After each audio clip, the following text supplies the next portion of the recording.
April is going to be a crucial month on the recruiting trail for Dan Lanning and the Oregon Ducks, and we're going to talk about it on today's episode of the Ducks Dish Podcast.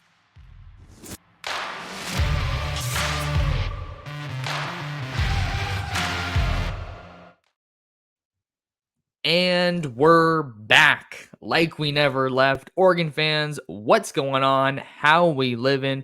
Thank you so much for tuning in to another episode of the Ducks Dish Podcast. It is Monday, April 1st, 2024, coming to you from Campbell, California. Glad to have you guys along. Welcome to the show. I am your host, Max Torres, and we're talking some Oregon football recruiting today.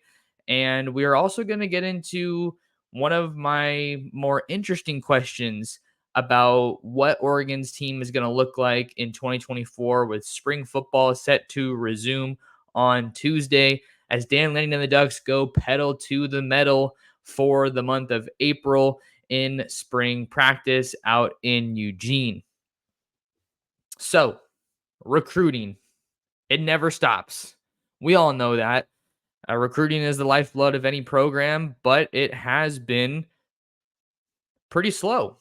Things have been pretty slow as far as Oregon football recruiting goes. So I think a lot of fans are probably out there saying, when are we going to get our next commit? What's going on? We're seeing USC and some of these other teams go crazy with these recruiting runs. I know USC's been getting a lot of commits lately. Syracuse has been getting a lot of commits. Ohio State is red hot on the recruiting trail. So I kind of just want to talk about the month of April and why it's going to be so important for Dan Lanning and the Ducks, particularly as it pertains to the 2025 recruiting class.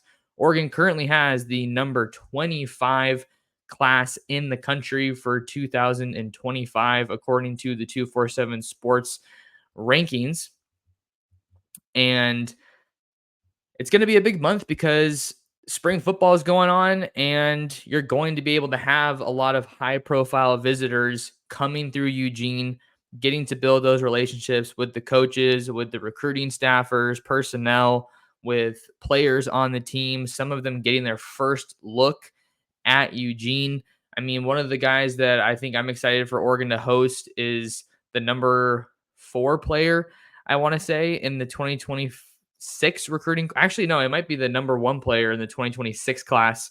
And that is defensive lineman Jakeem Stewart out of Louisiana. He's going to be one of many, many star-studded visitors at Oregon's annual spring game on April 27th. But that's the basic point, is that Oregon's going to be able to host a lot of top targets, many of them on return trips, some of them their first trip out to Eugene. And really, April's big because it sets the foundation, I think, or maybe rather it builds on what's already a strong foundation for this staff with a lot of their top recruits here in the 2025 class. Because remember those 2 junior day weekends that Oregon had? You had some seriously talented guys, really highly rated recruits, top targets coming through Eugene. And, some people might say, oh, well, there wasn't a commitment, so why do I care? Or my favorite one that I see lately is commitments don't mean anything. Let me know when they sign or let me know when they get to campus. But I've personally never been able to take that approach because recruiting is very fluid.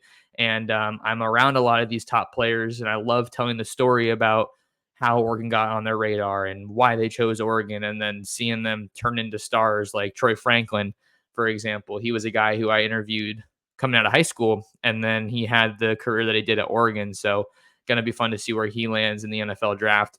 If we just look at the 2024 class, right, rewind the clock about a year ago, I put out a tweet yesterday at Torres Sports on Twitter or X, whatever you want to call it. That's where you can find me. I put out a tweet yesterday talking about how Oregon has landed some pretty significant recruits in the month of April. If you're looking at the 2024 class, the Ducks were able to land commitments from 4 players. You had safety Aaron Flowers out of Texas. He was an All-American recruit in the 2024 class for the Ducks. You also had Trent Ferguson, an in-state lineman out of the Salem area. Tion Gray out of Missouri, who flipped his commitment from the Missouri Tigers. And then you also had quarterback Luke Moga out of Phoenix, Arizona, Sunny Slope High School. He committed the day after the spring game, I want to say. And that's really what April is ultimately leading up to, right? Is the spring game, Oregon's marquee recruiting event of the year. That is going to be the biggest visit weekend for Dan Lanning and the Ducks the whole year. I mean, even you could argue that it's even more impactful and a bigger list of top prospects than any game that they're going to have in the fall. But I don't know. I feel like I'm almost not as confident in saying that because they're moving to the Big Ten. So their games are going to have even more of a draw once they're playing Big Ten opponents. So they're building on this strong foundation. That was a point that I wanted to circle back to. A lot of these guys have already visited Oregon for the first time, and I feel like the formula has kind of been get a guy out for an unofficial visit, then another unofficial visit, and then you try to seal the deal really on that official visit. And that's what's going to happen with a lot of these guys. I think one name that I'm increasingly telling my followers, listeners, readers to keep an eye on is Cooper Perry, a 2025 wide receiver out of the state of Arizona. He has already been to Oregon numerous times, and he's got 2 more trips scheduled in the month of April before he takes his official visit with the Ducks in June. So if you just kind of operate from that kind of standard framework, if we will, that's not necessarily the recipe for every single recruit, but basically from what I've seen covering this team on the recruiting trail since 2018, that's really what they like to do. 2 unofficials and then an official, and hopefully get them on board. Then you get them back on campus for a visit during the season to see a game, and then they hopefully sign that dotted line when the time comes in December, and you can kind of just have things wrapped up. So not only does Oregon need to get some momentum going this month, but they probably will get momentum going this month. That's just typically how it goes. That when you see April be a big month for when things kind of get popping, and that really just generates into or kind of parlays into recruiting momentum in May, in June, in July. And then, hey, fall camp is here in August, and then the season starts in September. And Oregon should, if history shows us anything, Oregon should have a majority of their 2025 recruiting class wrapped up by the time the season comes around. And it's kind of wild to say that because they only have 4 commits right now. And one of my next points on my little handy dandy rundown here, just off to the side of me, you guys can't see it here, but if you're watching on YouTube at Oregon Football Max Torres, make sure to like, comment, and subscribe. My next point here, I'm sure that Oregon would love to respond to this little run that USC is going on. I know one of my subscribers the other day, they asked me a question in the live chat saying kind of what's going on, like nothing's going on with Oregon, and USC is going on this crazy run. I think USC has the number 10 class in the country according to 247 Sports, headlined of course by 5-star Georgia natives Justice Terry, who's a defensive lineman, and Julian Lewis out of Carrollton, Georgia, the quarterback. We'll see if he's going to stay committed to Georgia. To USC. I personally think he's probably going to end up at Georgia, but timing plays a huge role. And I don't think that just because we're not seeing a lot of commitments right now for the Ducks, that's any reason for the coaching staff, for the fans to lose any faith in the coaching staff. If we know one thing about Dan Lanning, it's that he's going to have that energy for sure, but the dude knows how to recruit. He just helped the Ducks sign their best recruiting class in program history. So, and then you also have Marshall Malco running things as the chief of staff, doing a heck of a job. So I wouldn't be surprised if they had a handful or 1 or 2 guys that are ready to commit right now, but maybe they told them, hey, hold off a little bit. Let's wait until we get to this week or this weekend. Maybe you have a couple of big visitors coming into town and someone's like, silently committed. And then you say, hey, go ahead and have your moment and do it now, because momentum is so, so crucial. We see it all the time, right? You see what USC is doing. You see what Syracuse is doing with Fran Brown. I'm really excited to see what the recruiting upside is there for the Orange in the ACC. And then you see what Ohio State's doing. that is huge. And I don't think that all of those guys, when they made their decisions and, posted their announcements, what I'm saying is I don't think that they decided right then and there, hey, now I want to commit. I'm sure they told the staff a while ago, hey, I'm ready to hop in. And then the staff told them, hey, let's go ahead and do it now. So I think when you see a conference rival like USC heating up on the recruiting trail, I bet that Dan Lanning wants to deploy a counterpunch of sorts, because you haven't really seen Oregon go against USC for a lot of big time recruits. You do see Oregon and USC in these top groups or these final groups, but for guys that are down to a top 3, top 2, you really don't see Oregon and USC going head to head all that often. But like I talked about on a recent episode of the show, I think Lincoln Riley is doing the right things as far as just trying to get away from this reliance on the transfer portal and build his program more organically. And some of these results show that there is a very good response to that coaching staff that he has put together, particularly on the defensive line, or the defensive side of the ball, rather, with a guy like Eric Henderson coming in from the Rams, from the Los Angeles Rams. So Oregon wants to respond to that USC recruiting run, and I think it is probably closer than a lot of Oregon fans think, even though it has been such a slow run here recently, at least for the Ducks on the recruiting trail, especially after you lose that commitment from Adrian Wilson.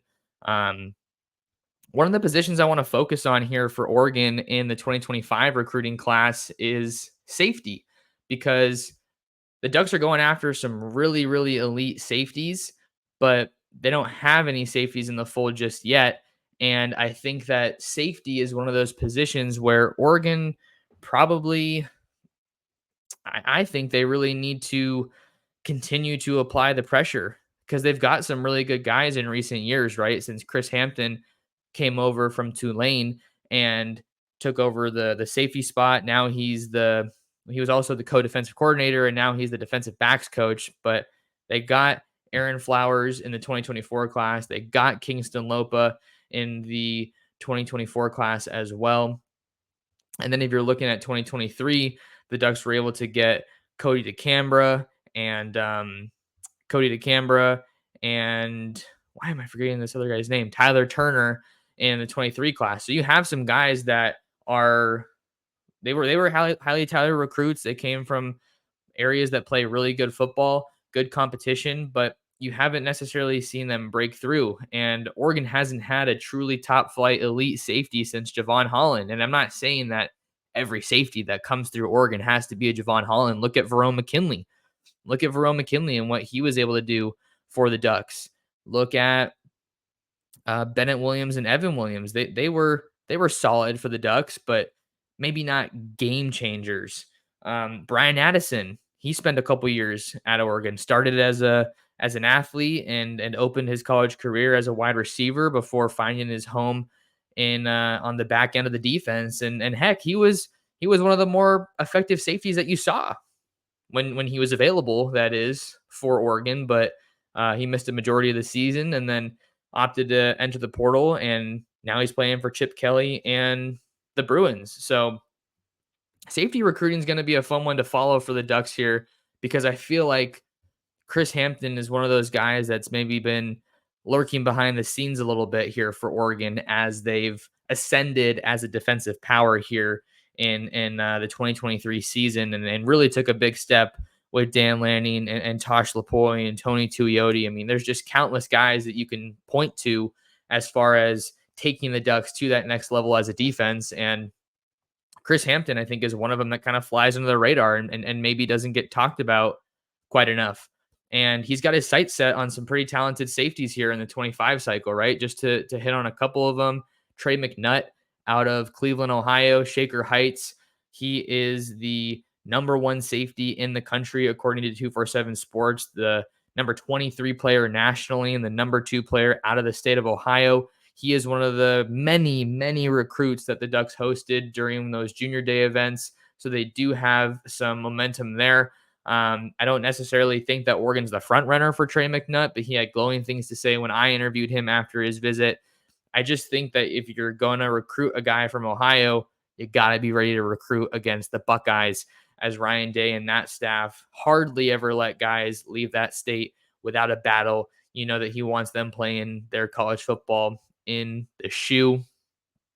Another guy that recently visited is Washington D.C. Gonzaga safety Kainoa Winston, and I want to say I saw a picture of him on his visit out to Oregon, and that one kind of flew under the radar because I hadn't heard a whole lot about him, but it looks like he was also recently at Ohio State. So again, you see some carryover there, some overlap. He's going to be taking his official visit to Oregon the weekend of June 14th through the 16th. So really good for Oregon to have some of these top targets already locked in for official visits. I think that kind of goes back to my previous point about why April is important, because you're just going to take that momentum in April and parlay it into May and then June for some of these official visits. And I think a point that's worth making here is that official visits are happening.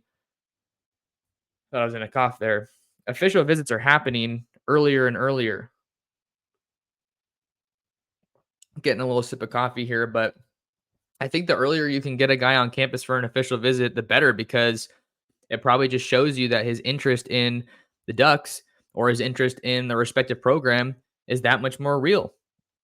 So maybe check out Kainoa Winston and give him a follow on social media. He's at Kainoa Winston out of the DC area. Gonzaga College High School is actually where Caleb Williams, the USC quarterback, played his college ball. So the DC area is one that Oregon has been increasingly prioritizing, or just the DMV area rather, with guys like Ifeoma Badeglu and Dejon Dink Riggs, the running back in 24, coming out of that area before they signed with the Ducks in the 2024 class. So just trying to look at what other safeties I think are important to keep an eye on. Anquan Fegans is another safety, 4-star guy out of Alabaster, Alabama, Thompson High School.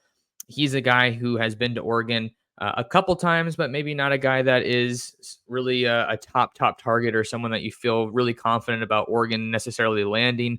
Tay Harris out of Cedartown, Georgia. He's actually committed to Clemson, but recently got an Oregon offer before making that call. So, there's a long time to go here between now and signing day. The Ducks recently landed in the top 5 for Parkview Magnet High School safety Amarian Robinson out of Little Rock, Arkansas. And he's another guy that made his way out to Eugene in January. So I think he's someone to keep an eye on. Rylan Dillard Allen out of Mountain Point High School in Phoenix. We know Oregon's done a really good job recruiting the state of Arizona. So I would be showing you guys their film if I was at home in Long Beach and had my monitor to the side of me, but I just got this one computer, just got this one screen. So it's one that you're going to have to bear with me just a little bit. But yeah, I think that's kind of the point I was going to make there, because you look at Oregon in this upcoming season, and I think the safety room is going to be an interesting one. Tysheem Johnson returns for another year after a hot and cold year, if you will. Mixed success for the Ducks in 2023. I think he really excelled as a tackler, helping defend the run, and then some of the DB pressures, some of the DB blitzes that the coaches drew up for him. He did a great job there, but I don't think he was necessarily at the level that the team needed him to be at when it comes to defending the pass. So he's going to be back. And then you bring in Kobe Savage from Kansas State out of the transfer portal. He was an all-conference caliber guy, and I think he has a lot of juice in his game. He's got a lot of people excited for what he's going to be able to do.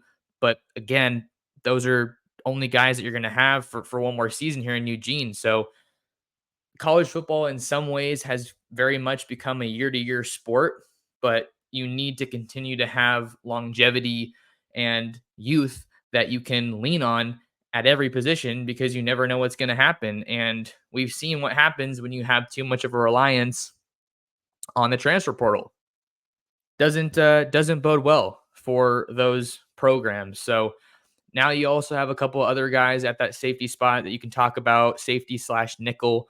Brandon Johnson will join the Ducks from Duke for the remainder of spring practice. The Ducks have only had 2 spring practices, so they have plenty of their spring to get to in April. He comes over via the transfer portal, and that dude looks like he can play. But what do the young guys look like? What does Aaron Flowers look like? What does Kingston Lopa look like? I think Kingston Lopa, you want to try to develop him in the mold of Brian Addison and use him well. And some of the people that I've talked to are telling me that dude's like an athletic freak. So he's someone that I think really flew under the radar and wasn't talked about enough in the 2024 class. Also, Cullen Gill, he's a younger guy in that defensive back room.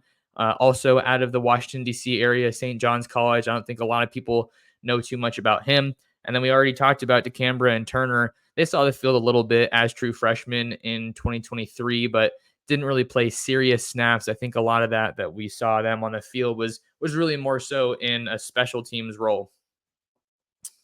Next topic I'm going to hit on in the 2025 recruiting class for Oregon. How about the offensive line? I think offensive line is a really interesting position to look at because the Ducks loaded up on a pretty solid haul at the offensive line position in 2024, and they really needed to. I really wasn't overly impressed by what the Ducks were able to do recruiting offensive linemen in the 2023 cycle. I think it was a little bit light and not as much star power as you would necessarily want to see. But Alik Terry comes in his first full cycle with the Ducks, and he gets a lot of really intriguing players here in the 2024 class. Jaquan McRoy out of Pinson, Alabama, Clay Chalkville.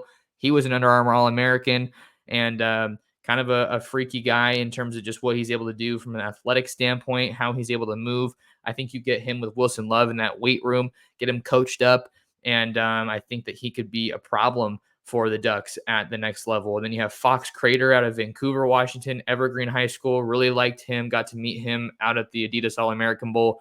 He's a guy who also plays basketball. So when you're thinking about these offensive linemen that the Ducks are going after, the more athleticism, the more bend, and the more strength and mobility, I think that is nothing but good things for the Ducks. Then you have Devin Brooks out of Clackamas and Trent Ferguson out of West Salem to round out the class. The Ducks also brought in Matthew Bedford from Indiana, and I think he's going to slide in at that right guard spot to replace Stephen Jones / Iapani Lalaulu, who is now going to be the team's starting center in 2024. But we're always looking forward with recruiting. And with that, you have to look to the 2025 season because you're going to lose. Who do I just talk about? Matthew Bedford. I think this is his last season. You're going to lose probably, I would think, if he has another good year. Josh Carnley Jr., your left tackle. Marcus Harper II at left guard. And then Ajani Cornelius at right tackle. So Oregon's offensive line should be really, really good again under Alik Terry in 2024. But you're going to be replacing a lot of starters in 2025. And how do you prepare for that? Well, it starts by developing. Development is the key word of the game here for Alik Terry and the rest of that offensive line staff. You got to develop those guys that are already on the roster. Your guys like Dave Iuli or Kavika Rogers is another young guy that they have along that offensive line. Excuse me. Janoris Wilson is someone that the Ducks signed in 2023. So there are some young guys that you're going to need to develop and hopefully get some quality snaps this year so that when it comes time to sit down at the drawing board and say, hey, how are we going to replace this offensive line? Who are some of those guys that are standing out for us? I think you want to have some kind of a feeling. George Silva from the junior college ranks, he came to join the Ducks in 2023 from Fullerton College. He's a guy who actually has a lot of basketball background, but what did I just say? The more athletic you can get, the better. So keep an eye on George Silva, and we'll have to see how he continues to develop. I think he's a guy that I'm going to look forward to asking about when I'm out in Eugene for spring ball. And the Ducks have, once again, some really talented names that they're recruiting at offensive line just to kind of get you guys up to speed and help you keep tabs on some of those names that you got to follow. Josh Petty out of Roswell, Georgia. He is the number 2 offensive tackle in the country, and he's a huge, huge name. Andrew Babalola out of the state of Kansas. Loaded state of Kansas this cycle. The Ducks are also going after Lincoln Cure and Desan Brame, a really talented tight end duo out of the state of Kansas.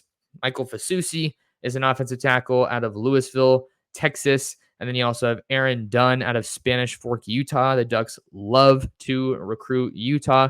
And I mean, look, they have one of their best success stories along the O line from the state of Utah in Jackson Powers Johnson, who is going to be a top NFL draft pick after winning the Remington Award. And then who are some other names you got to keep an eye on here? Dimitri Manning out of Bellevue, Washington. I think he's another one to watch out for. At tackle, Zaire Addison out of Riverview, Florida, Sumner High School. He is a big name, was recently on campus to see the Ducks. And then Mario Nash will be the last one I tell you, out of DeKalb, Mississippi, Kemper County. Really, really talented lineman who was named MVP at the Under Armour Atlanta camp. So I think that offensive line is going to be another big position that you have to watch there.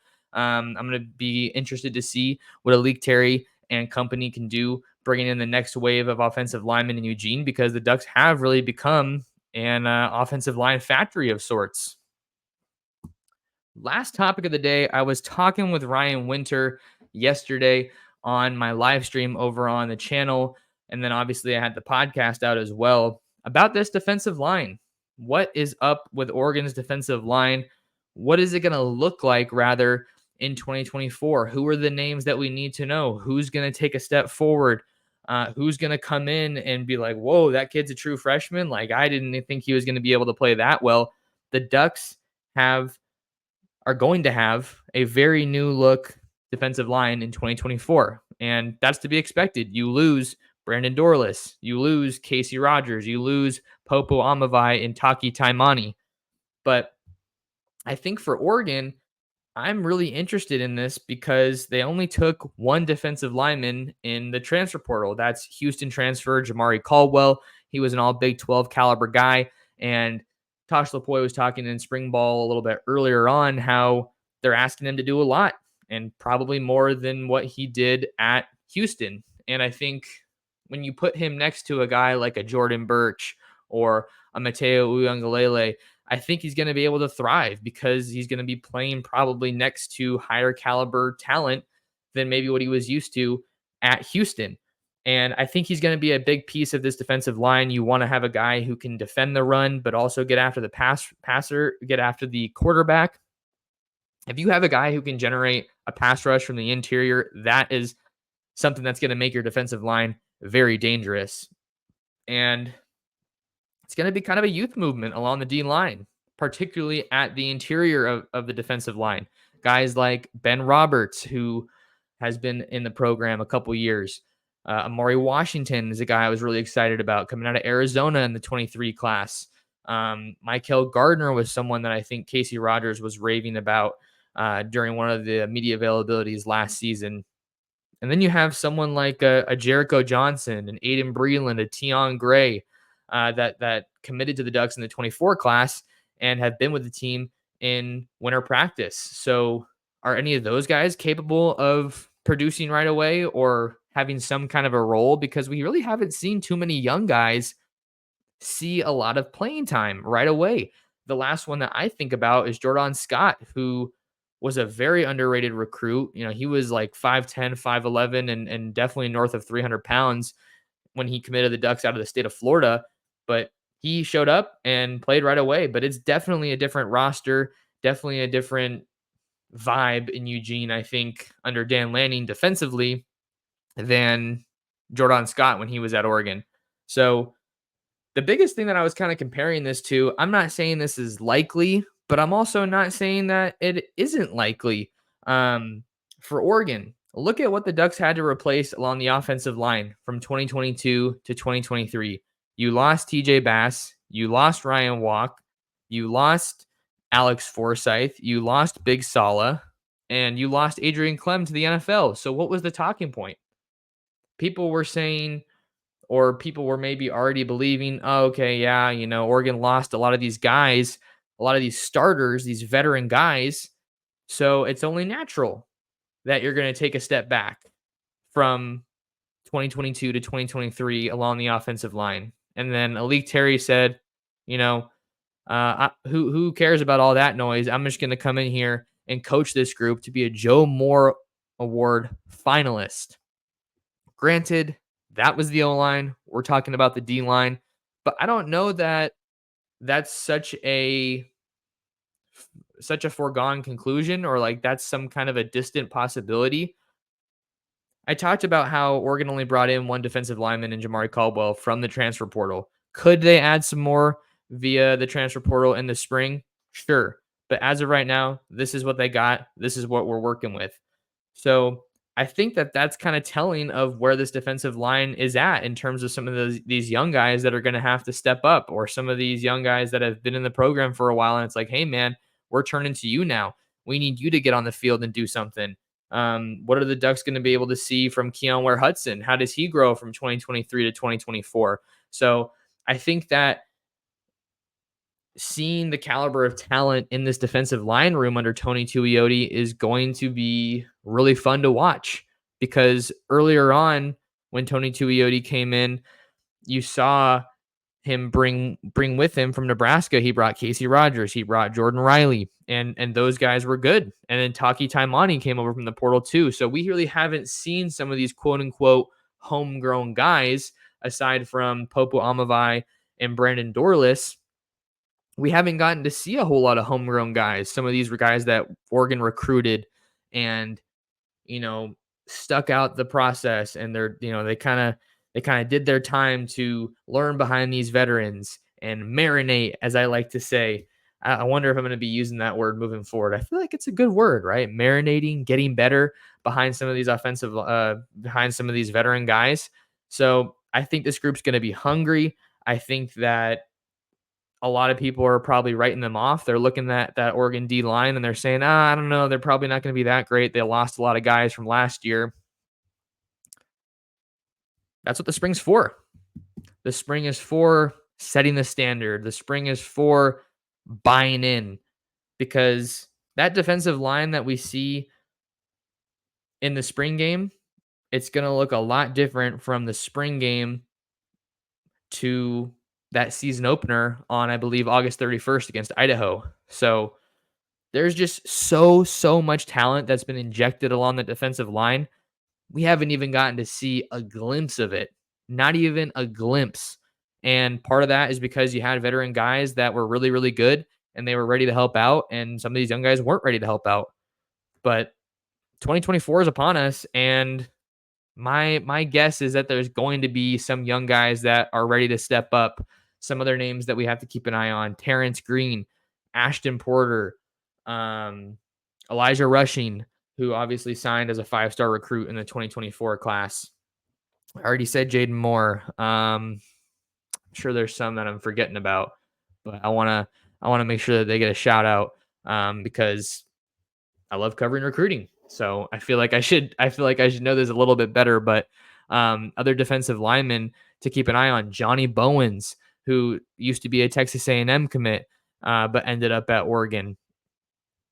There's a lot of really talented guys here. So I think it's going to be fun. It's going to be fun to see what this defensive line looks like, because we know Dan Lanning knows the importance of winning at the line of scrimmage and generating a consistent pass rush. That's going to be a huge focus for this group, because they took a big step forward in 2023, but you can't look at it and say, oh, hey, we got better from 22 to 23. Now we're just going to get complacent. It's like, no, now you're challenged with matching what you were in 2023 and then getting even better. I don't care if you lost players from your team. The standard doesn't change, and you got to keep pushing forward. So I'm excited to see what the defensive line looks like at Oregon in 2024. Are they going to be able to make that leap similar to what we saw from the offensive line from 2022 to 2023? I think the talent's there. I think the coaches are there. Now we just got to see what they can do the rest of this spring. That's going to do it on today's episode of the podcast. Make sure to lock in with me on social media. I am at Torres Sports on Twitter and Instagram is where you can find me. Subscribe to the channel at Oregon Football Max Torres. Ask a mailbag question. Leave me a comment and let me know what you're thinking about Oregon football recruiting. I want to get your guys' questions integrated into the show. I do it for you guys, the fans. So leave a comment and ask a question to maybe be featured on a future episode. And then you can read me on Ducks Digest and share the show, share the Ducks Dish podcast with your friends, with your family, and with other Duck fans. But Until next time, thank you guys so much for tuning in. I appreciate all of your support, taking some time out of your day to talk some Duck football with me, and we'll see you in the next episode of the Ducks Dish Podcast.